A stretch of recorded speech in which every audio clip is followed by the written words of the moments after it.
workers. So it's a delight to welcome him here to talk about the productivity of the American worker and what it means to our economy. As many of you know, Chairman Greenspan is in his fourth four-year term as chairman of the Board of Governors of the Federal Reserve System. His steady leadership has earned him the trust and confidence of every president since Gerald Ford. He has not only served as chairman of the Council of Economic Advisors, but as chairman of the National Commission on Social Security Reform. But I suspect most important for our audience today is the fact that Chairman Greenspan is known as the economist's economist. He is one of the most widely respected and honored men in his field, and needless to say, of our country as well. His views are particularly appropriate to our conference because the chairman has spoken out early and recognized early the correlation between productivity growth and economic growth. And as transcripts of the Federal Open Market Committee indicate, Chairman Greenspan was one of the earlier identifiers of the emerging acceleration of productivity during the 1990s. We are fortunate indeed that Chairman Greenspan has agreed to give us his views on this very, very important issue. So please join me in warmly welcoming the Chairman of the Federal Reserve Board of Governors, Dr. Alan Greenspan.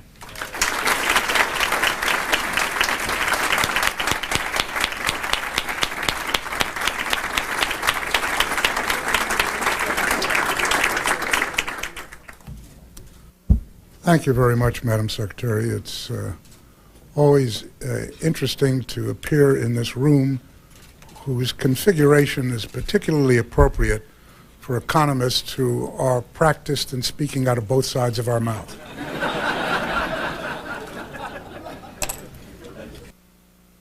In any event, I very much appreciate those very kind remarks.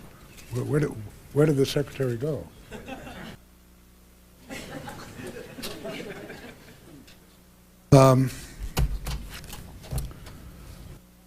The increase in non-farm business output per hour over the past year will almost surely be reported as one of the largest advances, if not the largest, posted over the past 30 years. We at the Federal Reserve, along with our colleagues in government and the private sector, are struggling to account for so strong a surge.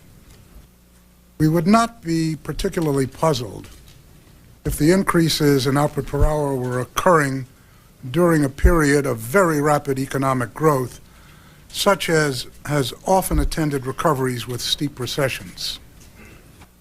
Historically, such recoveries have allowed overhead and maintenance employee hours to be spread over a rapidly increasing level of production.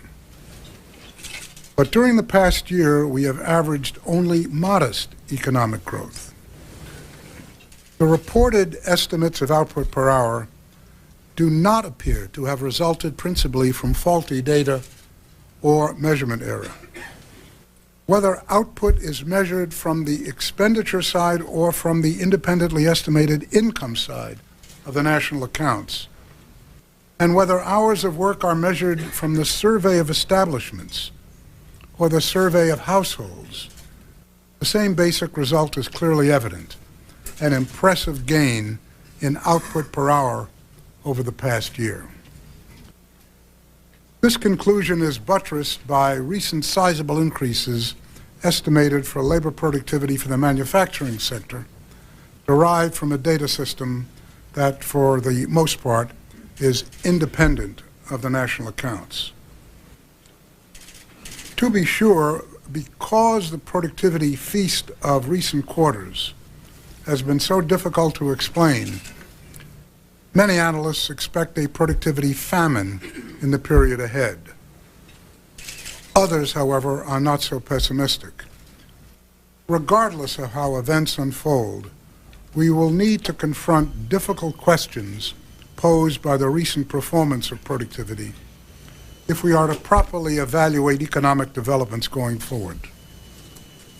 Indeed, if the recent surge in measured productivity is not a statistical mirage, or if it is not expunged by data revisions, then we need to ask about its possible causes. Clearly, over the past year, corporate managers, confronted with tepid demand and a virtual disappearance of pricing power, have struggled to maintain profit margins. With price increases largely off the table and demand soft, lowered costs have become the central focus of achieving increased profitability. On a consolidated basis for the corporate sector as a whole, lowered costs are generally associated with increased output per hour. Much of the recent reported improvements in cost control doubtless have reflected the paring of so-called fat in corporate operations, fat that accumulated during the long expansion of the 1990s, when management attention was focused primarily on the perceived profitability of expansion and less on the increments to profitability that derive from cost savings. Managers now refocused, are pressing hard to identify and eliminate those redundant or non-essential activities that accumulated in the boom years. Now, with margins under pressure, business effectively have been reorganizing work processes and reallocating resources so as to use them more productively. Moreover, for capital with active secondary markets, such as computers and networking equipment, productivity may also have been boosted by a reallocation to firms that could use the equipment more efficiently. For example, healthy firms reportedly have been buying equipment from failed .coms. Businesses also may have managed to eke out increases in output per hour by employing their existing workforce more intensively. Unlike cutting fat, which permanently elevates the levels of productivity, these gains in output per hour are often temporary, as more demanding workloads eventually begin to tax workers and impede efficiency. Perhaps the return to a low inflation environment in recent years in itself explains the intensification of competitive pressures, which has been a spur to the growth of productivity. Indeed, the data do suggest a relationship between inflation and productivity growth over the long run. But that statistical relationship is modest at best, and inferring causality is complicated by a circularity that arises because increased growth in output per hour depresses unit labor costs and hence prices. Taken at face value, historical relationships suggest low inflation would explain very little of the most recent surge in output per hour. To be sure, while lack of pricing power and associated competitive pressures may have initiated much of the cost-cutting and organizational changes that have occurred, it will ultimately be the quantity of fat in the system and the opportunities for productive reorganization that will determine the potential gains in productivity. Only in retrospect, if then, will we be able to ascertain how much of the past year's elevated growth in output per hour was transitory. That is, growth that resulted from cutting of fat, reorganizing operations, and more fully exploiting technologies already embedded in the existing capital stock.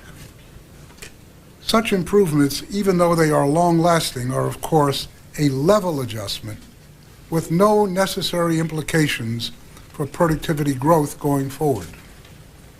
Moreover, there is an upper limit to the amount of output that can be produced from an existing facility, even in the short run, no matter how intensively it is employed and how much fat is taken out of the system.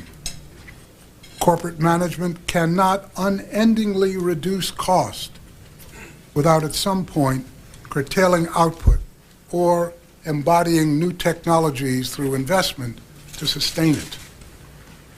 The recent upsurge in the growth of output per hour has understandably renewed interest in the relationship between investment and so-called adjustment costs. Firms do not necessarily reap the full benefits of their capital investments immediately because of the disruptions to activity that can be initially created when new equipment is installed. These disruptions may include learning to use the new equipment and software, or getting the new machines to mesh with existing systems. Thus, although capital investment ultimately boosts output per hour, these adjustment costs temper the initial benefits to increased production obtained from new investment. It is likely that as capital spending fell over the past couple of years, so did the disruptions that accompanied its installation. Moreover, the dislocations associated with the substantial investment of the late 1990s and 2000 are also likely to be waning.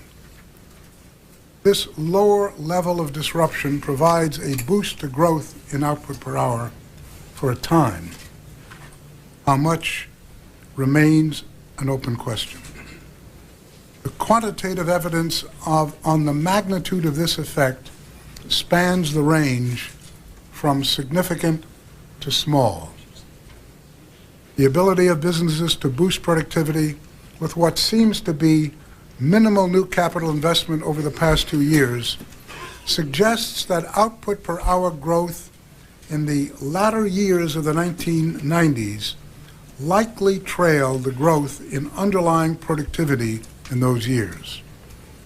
If this inference is accurate, part of that earlier growth in underlying productivity is being reflected in today's gains in output per hour.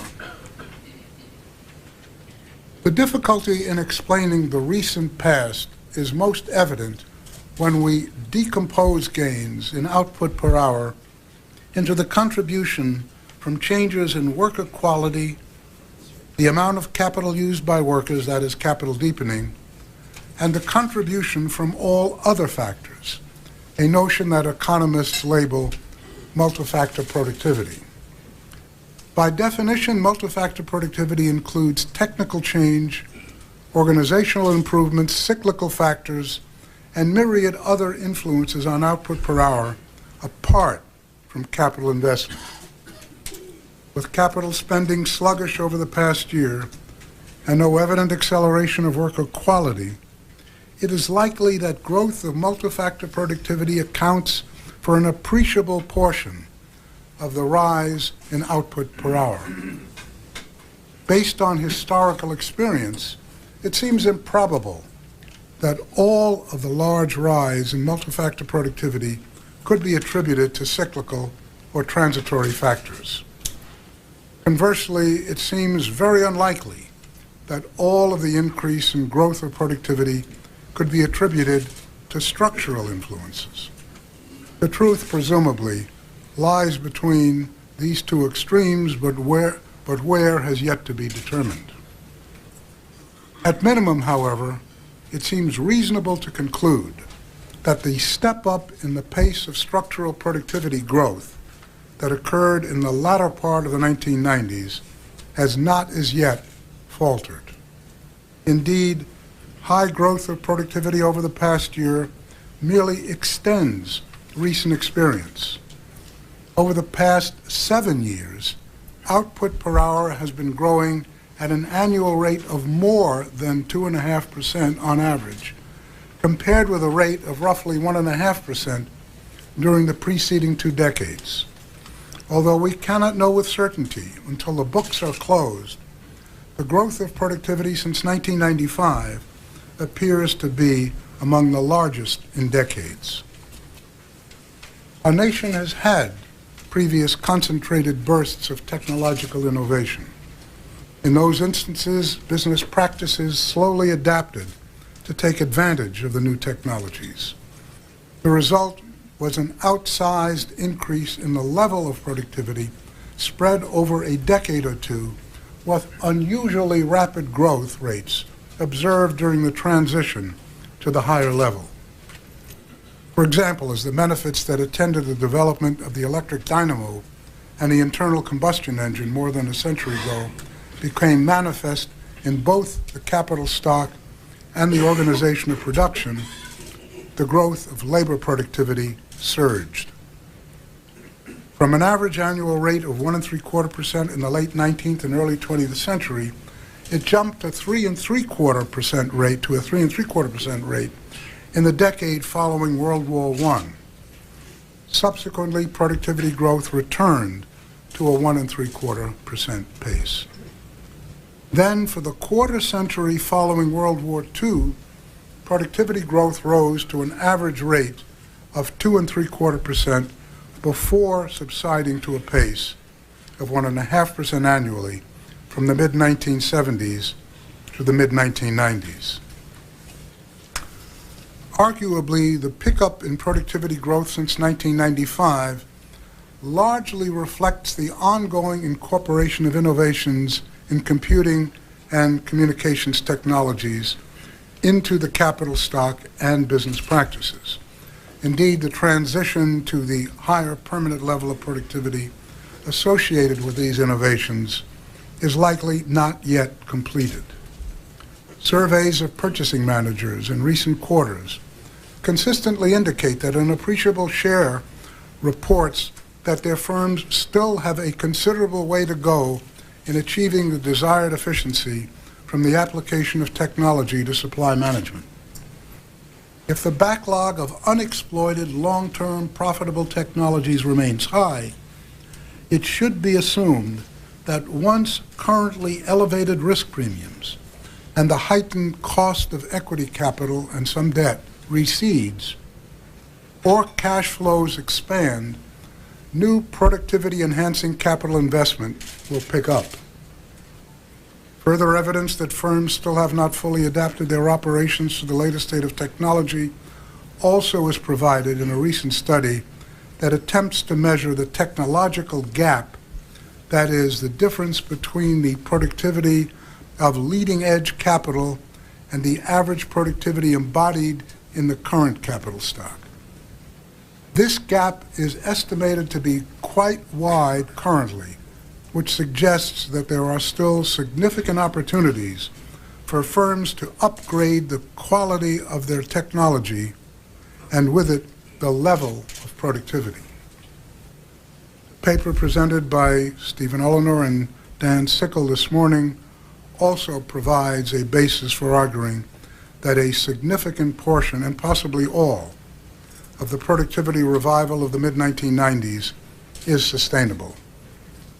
Based on an analysis of a multi-sector growth model, their work suggests that a range for sustainable growth in labor productivity over the next decade is 2% to 2.75% per year.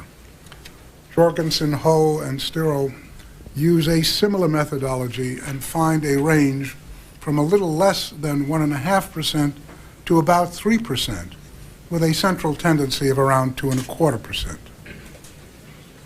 These estimates are clearly plausible, but history does raise some warning flags concerning the length of time that productivity growth continues elevated. Gains in productivity remain quite rapid for years after the innovations that followed the surge of inventions a century ago. But in other episodes, the period of elevated growth of productivity was shorter. Regrettably, examples are too few to generalize. Hence, policymakers have no substitute for continued close surveillance of the evolution of this current period of significant innovation. In summary, then, given the difficult adjustments that our economy has been undergoing, long-term productivity optimism may currently seem a bit out of place. It may appear even more so in the months ahead should output per hour soften following this period of outsized gains. Nevertheless, it is both remarkable and encouraging that despite all that has transpired, over the past couple of years, a significant step up in the growth of productivity appears to have persisted. Thank you very much. It's been a pleasure being with you today.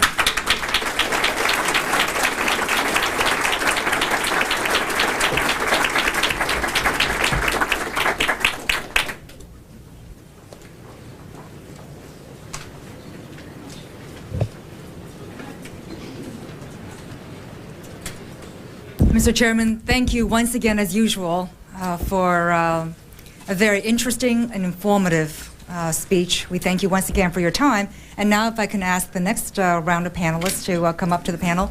We've got a great group of experts to talk about it as well. And so is Phil Bond here? Great. Phil, it's all yours. Thank you.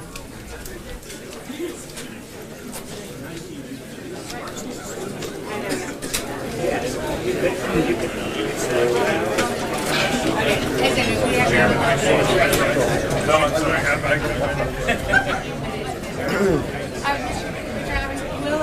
just have a bit of a break and then we'll do our panel, okay? Between lunch, so everybody can clear the place, everybody will be cool. It's a good idea.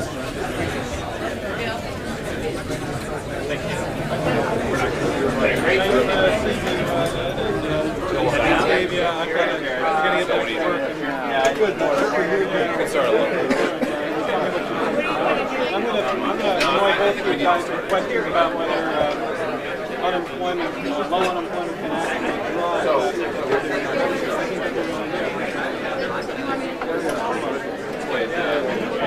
rise. Ladies and gentlemen, we will take a